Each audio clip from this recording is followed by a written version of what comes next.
پیش کرنا چاہیے. انہوں نے پھر پاکستان پہ ذمہ داری ڈالنے کی کوشش کی کہ ہمارے خطے میں، یعنی انہوں نے یہ نہیں کیا کہ پاکستان میں افغانستان میں ہمارے خطے میں دہشت گرد تنظیمیں موجود ہیں، القاعدہ بھی موجود ہے، اور اس کو یقینی بنانے کے لیے کہ وہ اس خطے میں آپریٹ نہ کریں ہمیں پاکستان کا تعاون بھی چاہیے ہوگا. تو میں سمجھتا ہوں جو اصل مسئلہ افغانستان کی، اس پہ ہم بھی بات نہیں کر رہے ہیں اور دوسرے بھی بات نہیں کرتے، وہ یہ ہے کہ امریکہ ہو یا افغان حکومت ہو یا طالبان ہو یا سب سارے، وہ ہم پریٹینڈ یہ کرتے ہیں کہ جیسے افغانستان نارملائز ہو گیا. افغانستان نارملائز نہیں ہوا ہے. افغانستان میں اب بھی بہت کام باقی ہے. اب امریکہ کا رویہ یہ ہے کہ امریکہ کہتا ہے کہ ٹھیک ہے بھائی، کام باقی ہوگا، ہماری ذمہ داری نہیں ہے، آپ جانو، آپ کا کام جانو. پینٹاگون کہتا ہے نہیں، اس طرح نہیں، آپ کچھ نہ کچھ اپنا رول ادا کرتے رہیں. اور جس طرح امریکہ چاہتا ہے کہ پاکستان انوالو رہے، پاکستان چاہتا ہے امریکہ بھی انوالو رہے. میرا خیال ہے ساری باتوں کے باوجود پاکستان بھی امریکہ کے مکمل وڈرال نہیں چاہتا. صحیح. جنرل طلعت مسعود صاحب، امریکہ بھی ایشورنس مانگ رہا ہے طالبان سے، اور پاکستان بھی ایشورنس مانگ رہا ہے کہ جو وڈرال کے بعد اور یہ سارے نیگوشیشنز کے بعد ریجن کے اندر امن رہے اور پاکستان بھی محفوظ رہے. تو یہ طالبان سے ایشورنس کیسے لی جائے گی، اور یہ مطلب یہ مرحلہ امن کا جو کیسے مکمل ہوتا نظر آتا ہے؟ دیکھیے، سب سے بڑی بات تو یہ ہے کہ اگر واقعی میں وہاں امن کا معاہدہ جو ہے وہ کامیاب ہوتا ہے اور کچھ حد تک وہاں امن آتا ہے افغانستان میں اور ایک حکومت قائم ہوتی ہے، تو پھر تو یہ بات جو آپ نے جو سوال پوچھا ہے مجھ سے وہ ریلیونٹ ہوتا ہے. تو ایک لمحے کے لیے اگر یہ ہم سمجھ لیں کہ حالات اسی طریقے سے بہتر ہو رہے ہوں، اور افغانستان، اور جو آپ کا سوال ہے اس کا پھر یہ جواب ہوگا کہ پاکستان جو ہے اس نے جو توقعات ہیں طالبان کی حکومت سے اور افغانستان کی حکومت سے کہ ان کی سرزمین جو ہے وہ پاکستان کے خلاف استعمال نہیں ہوگی، اور جو گروپس پاکستان کے خلاف آپریٹ کر رہے ہیں ان کے اوپر کڑی نظر رکھی جائے گی، اور ان کو کوئی اجازت نہیں ہوگی کہ وہ انڈیا کے یا کسی اور ملک کے وہ بنے ایجنٹس اور پاکستان کو نقصان پہنچانے کی کوشش کریں. اسی طریقے سے پاکستان کی بھی یہ ذمہ داری ہوگی کہ پاکستان کی جو سرزمین ہے وہ کسی طریقے سے افغانستان کے خلاف استعمال نہ ہو. تو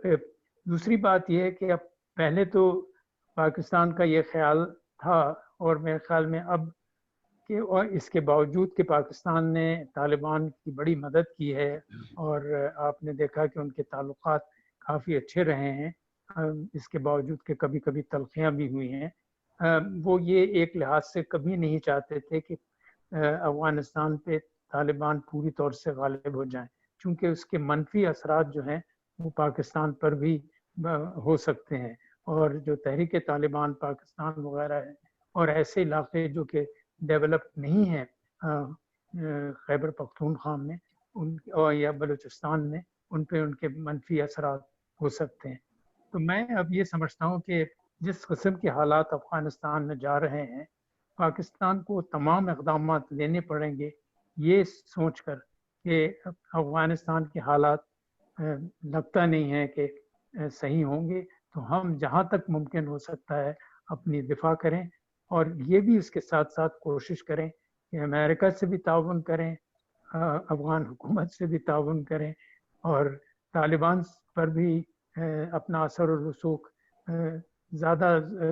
استعمال کریں تاکہ کچھ معاملات آگے بڑھیں. لیکن یہ ایک خواہش ہی ہو سکتی ہے، شاید یہ حقیقت میں تبدیل نہ ہو، لیکن کوشش ضرور جاری رہے گی.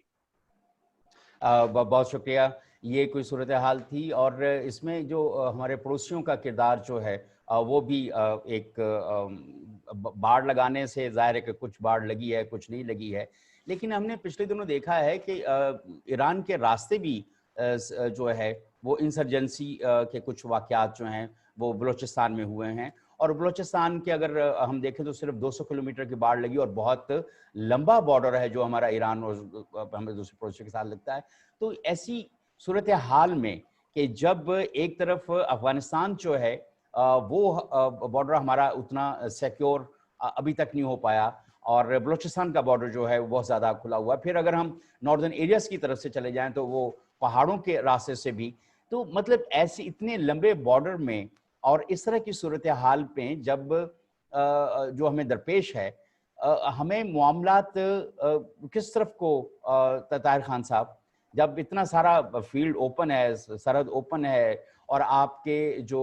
پڑوسی ہیں وہ بھی بظاہر دوست تو ہیں لیکن انہوں نے ادھر سے راستے تو کھلے ہوئے ہیں، کیا حکمت عملی ہوتی نظر آتی ہے؟ ایک بات، دوسری بلوچی جو ہیں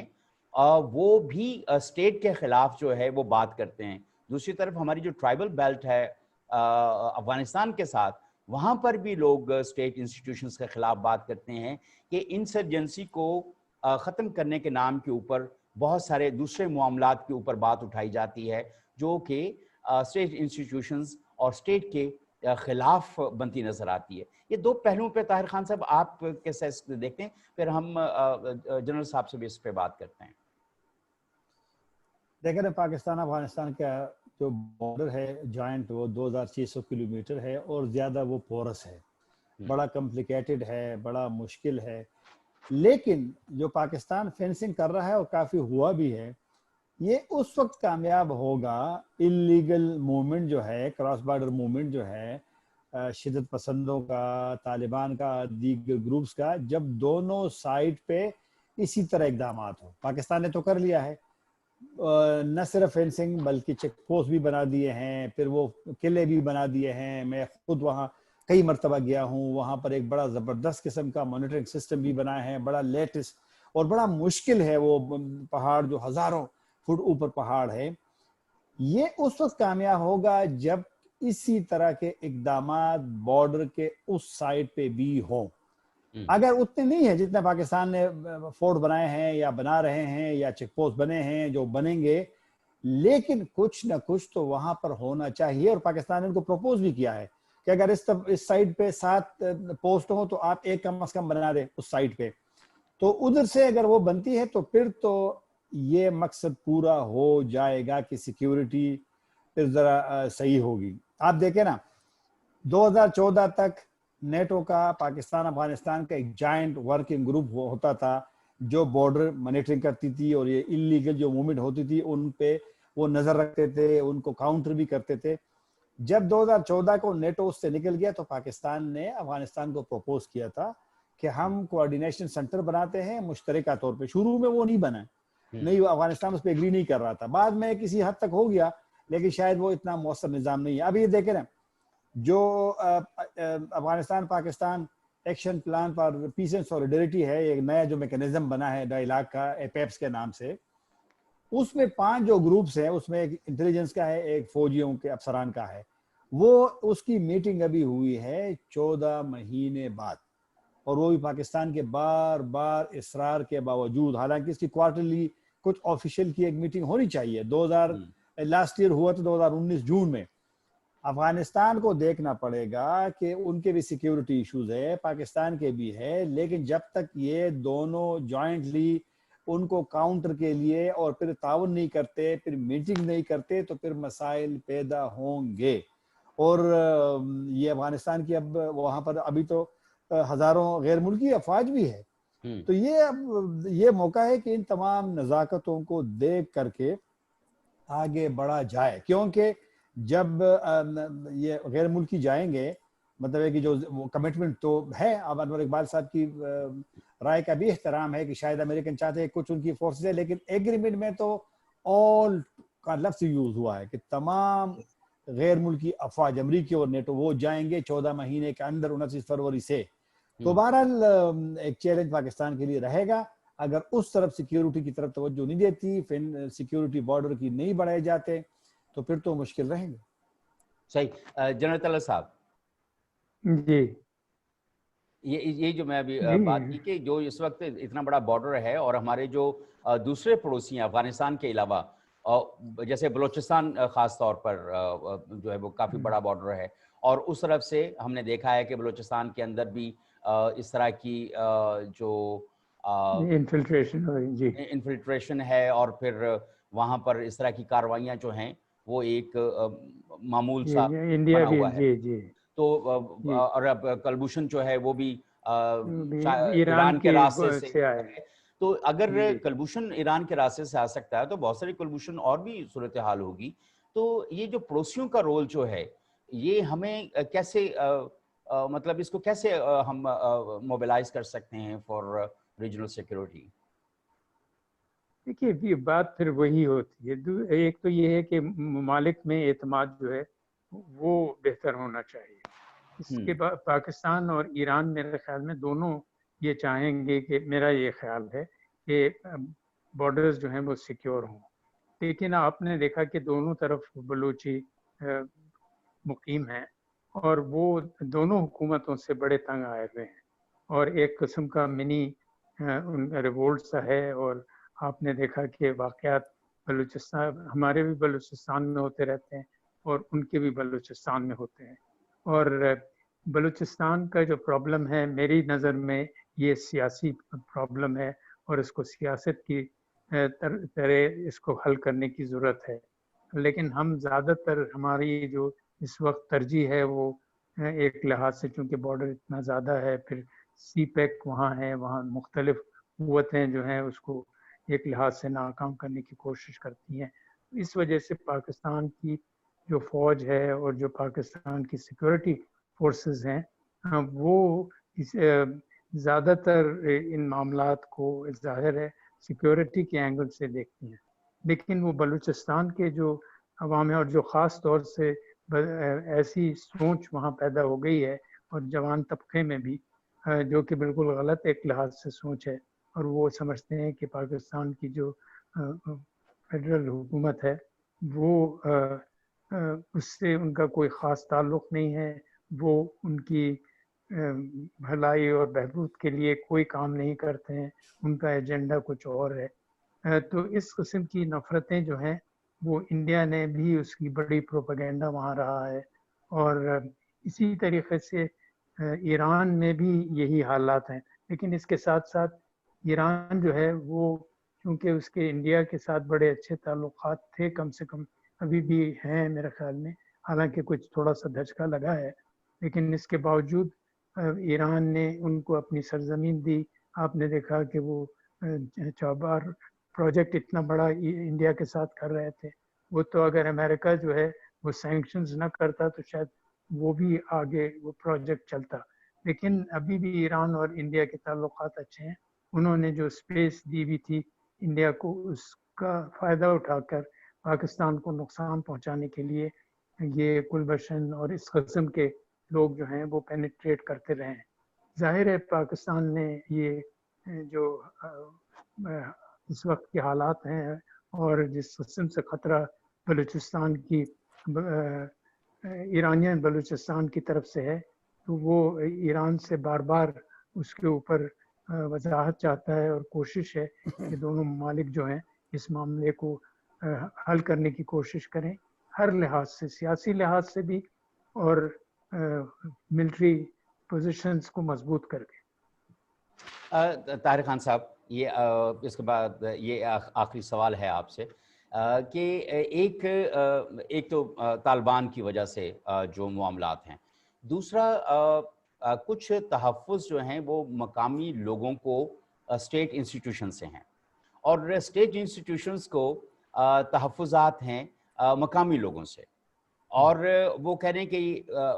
دونوں جو مقامی لوگ ہیں وہ حقوق کی بات کرتے ہیں کہ یہ ہمارے حقوق وائلیٹ ہو رہے ہیں اور ہم پر بے وجہ شک کر کے اور ہمیں ہراساں کیا جاتا ہے, اور یہ بلوچستان میں بھی ہمیں نظر آ رہا ہے اور ہمیں ٹرائبل جو بیلٹ ہماری افغانستان کے ساتھ ہے وہاں پر بھی نظر آ رہا ہے. اور پھر کچھ ایک موومنٹ وغیرہ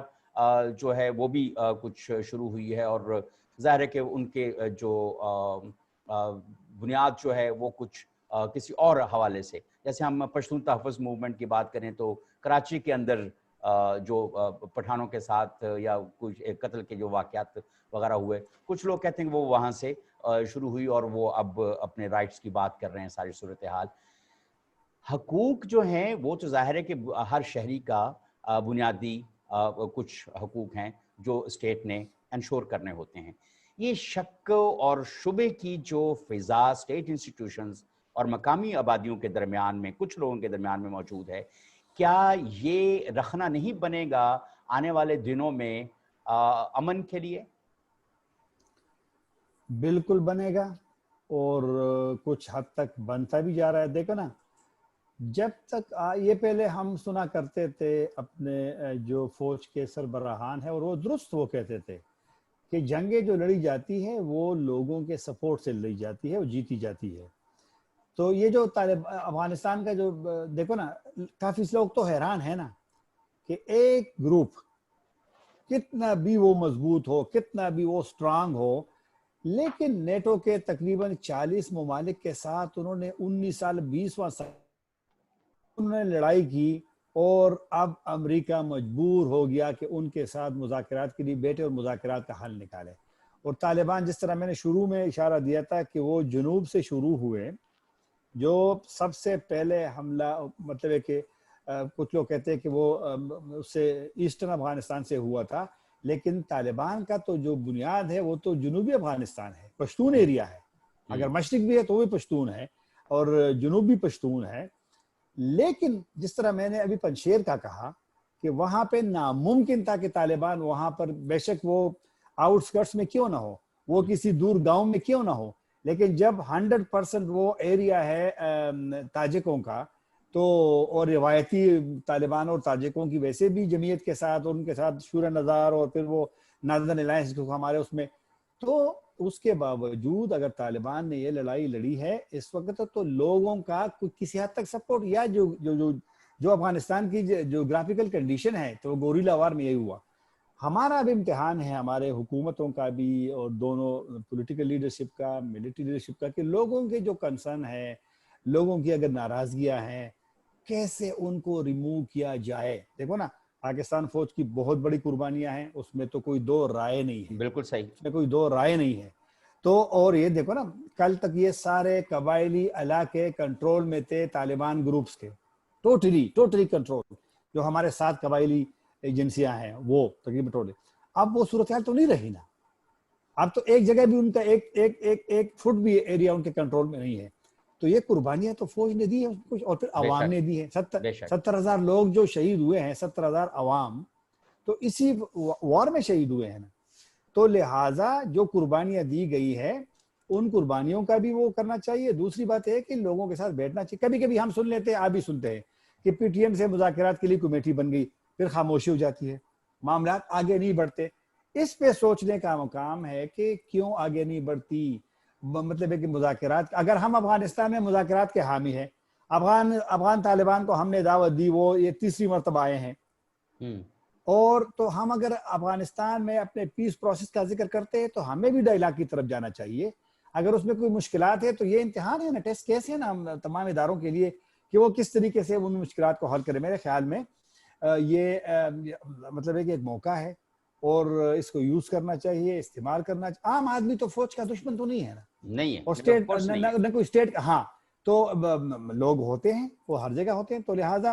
ابھی بھی کوئی وہ نہیں ہے, بالکل مسئلے حل ہو سکتے ہیں, لیکن بیٹھنا چاہیے, ان کو سننا چاہیے, ان کے جو کنسرن ہے. اب دیکھو نا, کچھ چھوٹی چھوٹی چیزیں, مثلا انٹرنیٹ ہے. اب اگر میں اسلام آباد میں اس کا انٹرنیٹ کا حق استعمال کر سکتا ہوں, تو شمالی وزیرستان جو بھی انضمام بھی ہوا ہے, وہاں پر سویلین کنٹرول بھی اب ہے, اور وہاں پر جب ملیٹنٹس کو آپ نے نکال بھی دیا ہے, تو وہاں پر انٹرنیٹ آپ کیوں نہیں دیتے؟ وہاں لوگوں کے ذہن میں یہ بات تو آئے گی نا کہ انٹرنیٹ پاکستان دیگر شہروں میں ہے, میرا نہیں ہے. تو لہٰذا ان چیزوں کو ایڈریس کرنے کی ضرورت ہے. میرے خیال میں مسئلے حل ہو سکتے ہیں مذاکرات سے. انور اقبال صاحب, آپ اس کو کیسے دیکھتے ہیں کہ یہ جو جیسے طاہر خان صاحب نے کہا, اور ہم سب جانتے ہیں کہ ہم افغان طالبان کے ساتھ اور پاکستان جو طالبان جو ہیں ان کے ساتھ مذاکرات کے لیے ہم وہ کر رہے ہیں, لیکن جو مقامی لوگوں کے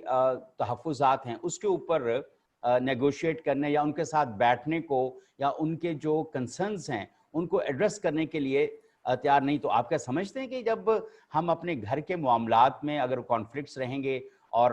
وہاں پر ایک ہی فیملی کے بہت سارے افراد جو ہیں وہ دہشت گرد کہہ کر اور اینٹی اسٹیٹ کہہ کر بھی مارے گئے ہیں, اس طرح سے بھی کوئی صورتحال لوگ پروجیکٹ کرتے ہیں, یہ تو لیکن جب ہم اپنا ہاؤس ان آرڈر نہیں کریں گے، اپنے گھر کے معاملات کو اس طرح سے نہیں دیکھیں گے، تو کیا کوئی کراس بارڈر جو پیس ہے وہ ہوتا نظر آئے گا ہمیں؟ انور اقبال صاحب دیکھیں، سب سے پہلی بات تو یہ ہے کہ ہمیں، جیسے جنرل صاحب نے کہا اور طاہر خان صاحب نے بھی کہا، تو ہمیں تو پہلے یہ بات تسلیم کرنی پڑے گی کہ یہ سارے سیاسی مسائل ہیں، اور سیاسی مسائل کا حل صرف بات چیت سے ہوتا ہے، اس کا کوئی دوسرا راستہ نہیں ہوتا۔ ہمارے لوگ ہیں، اگر ہم خود کہتے ہیں، وہ بھی کہتے ہیں، میں نے خیال کہ کبھی پی ٹی ایم نے دعویٰ کیا کہ وہ پاکستانی نہیں ہے یا وہ پاکستان سے علیحدگی کی جنگ لڑ رہے ہیں، تو وہ بھی کہتے ہیں اور ہم بھی کہتے ہیں، تو ہمیں ان کے ساتھ بیٹھ کے بات چیت کے ذریعہ کوئی حل نکالنا چاہیے، اس کے علاوہ کوئی صورت نہیں ہے۔ یہ تجربہ ہم نے کیا ساری دنیا نے بارہا کیا، بھارت میں بھی ہوا، سکھوں کے ساتھ دیکھ لیں، اور دوسرے ملکوں میں بھی ہوتا رہتا ہے کہ جب بھی آپ اس طرح کے مسائل کو بزور قوت حل کرنا چاہتے ہیں تو آپ پھنستے ہیں، تو ہمیں اس سے اجتناب کرنا چاہیے۔ مگر میں جو یہ تو ہوگی عام سی بات، میں واشنگٹن کے حوالے سے ایک بات کرنا چاہوں گا کہ صدر ٹرمپ کے آنے سے پہلے تک واشنگٹن میں ایک بات دیکھی جاتی تھی کہ جو ہمارے ہاں جو بلوچ تنظیمیں ہیں، ان کے لوگ یہاں ابھی موجود ہیں اور وہ بہت ایکٹیو تھے یونیورسٹیز میں، تھنک ٹینکس میں، کانگریس میں ان کے سیمینار ہوتے تھے، میٹنگز ہوتی تھیں جس میں کانگریس مین آتے تھے، شریک ہوتے تھے، خاص طور پہ تو جو ہے گورا باکر اور شرمن، وہ بہت ہی ایکٹیو تھے۔ اچھا، صدر ٹرمپ جو آئے تو اس کے بعد ان کی پالیسی میں امریکہ کی ایک تبدیلی آئی ہے، اس میں یہ ہے کہ یہ انتظامیہ جو ہے کسی بھی انسرجنٹ گروپ کے ساتھ، کوئی بھی جو مسلح کارروائی کرنے والے ہیں ان کو انکریج نہیں کرنا چاہتی، کیونکہ یہاں یہ انتظامیہ یہ سمجھتی ہے کہ جو بھی مسلح جدوجہد ہو، چاہے وہ اسرائیل کے خلاف ہو یا بھارت کے خلاف ہو، ایران کے خلاف ہو یا پاکستان کے خلاف ہو، وہ جدوجہد آخر میں اینٹی امریکن ہو جاتی ہے، تو اس کو وہی ڈسکریج کیا جائے۔ تو یہاں میں نے دیکھا کہ وہ جو بلوچ تنظیمیں تھیں ان کی ایکٹیویٹیز میں بہت کمی آئی، کانگریس پہ کوئی ہیئرنگ نہیں دیکھی میں نے، یونیورسٹیز میں نہیں دیکھی، تھنک ٹینکس میں نہیں دیکھی، اور ان کے جو لوگ تھے وہ یہاں آہستہ آہستہ مین اسٹریم کا حصہ بن کے یہاں مختلف قسم کی نوکریاں کر رہے ہیں اور امن سے رہ رہے ہیں۔ تو میں سمجھتا ہوں کہ اس سے بھی ہمیں، چین ظاہر ہے اس خطے میں موجود ہے، چین اس طرح کی کسی انسرجنسی کو نہیں انکریج کرے گا، روس نہیں چاہتا اس طرح کی انسرجنسی کریٹ کرنا، اور جو سینٹرل ایشین ممالک ہیں ان کے انٹرسٹ میں نہیں، ایران کے انٹرسٹ میں تو بالکل نہیں ہے بلوچستان میں انسرجنسی، کیونکہ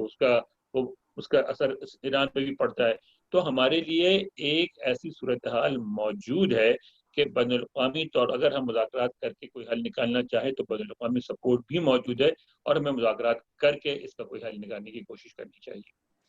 بہت شکریہ۔ ایک چلتے چلتے آج پرائم منسٹر ہاؤس کے سامنے جو ہے Sajid Gondal, joint director security exchange commission of Pakistan کی فیملی نے پروٹیسٹ کیا ہے، اور وہ کچھ روز پہلے جو ہے وہ ان کو اٹھا لیا گیا تھا اور ان کا ابھی تک کچھ پتہ نہیں چلا۔ عدالت میں اسلام آباد ہائی کورٹ نے وزارت داخلہ اور آئی جی اور چیف کمشنر وغیرہ کو اس کے نوٹس لینے کا اور ان کو بازیاب کرنے کا بھی کہا تھا، لیکن بازیاب وہ نہیں ہو پائے، اور اس کے بعد ان کو 10 دن کا وقت دیا گیا ہے حکومت کو کہ وہ اس کو بازیاب کرائیں۔ لیکن اب آپ اسی چیز کو دیکھیں منیر صاحب، میں آپ کو انٹرپٹ کر رہا ہوں، یہ ایک مسئلہ ہے، فرض کر لیتے ہیں کہ گوندل صاحب نے جو ان کی ملازمت کی شرائط اس کی خلاف ورزی کی، فرض کر لیا کہ انہوں نے احمد نورانی کو معلومات فراہم کی جن کی بنیاد پر انہوں نے رپورٹ بنائی، تو وہ ایک اس ملک کے شہری ہیں، وہاں کے رہنے والے باشندے، ایک حکومت کے عہدیدار کے ایک ادارے میں اعلیٰ عہدے پر فائز تھے، آپ ان کو باضابطہ طور پہ گرفتار کرتے، باضابطہ طور پہ ان سے انٹروگیشن کرتے اور ان کو اپنی جو تفتیش ہے اس کا حصہ بناتے۔ آپ یہ کیا طریقہ ہے آپ بتائیں؟ اٹھا کے لے جائیں، جب اٹھا کے لے جاتے ہیں تو پھر آپ کو وہ اس میں سارے معاملے میں جذباتیت آ جاتی ہے۔ جو کل آپ نے ان کی والدہ کی فریاد دیکھی، بچوں کا رونا دیکھا، اس کا ایک امپیکٹ پڑتا ہے، اور اس میں برا کون لگتا ہے؟ ریاست بری لگتی ہے کہ یہ ریاست اپنے باشندوں کو تحفظ نہیں فراہم کر سکی۔ تو کیوں ہمارے یہاں یہ سارے مسائل کو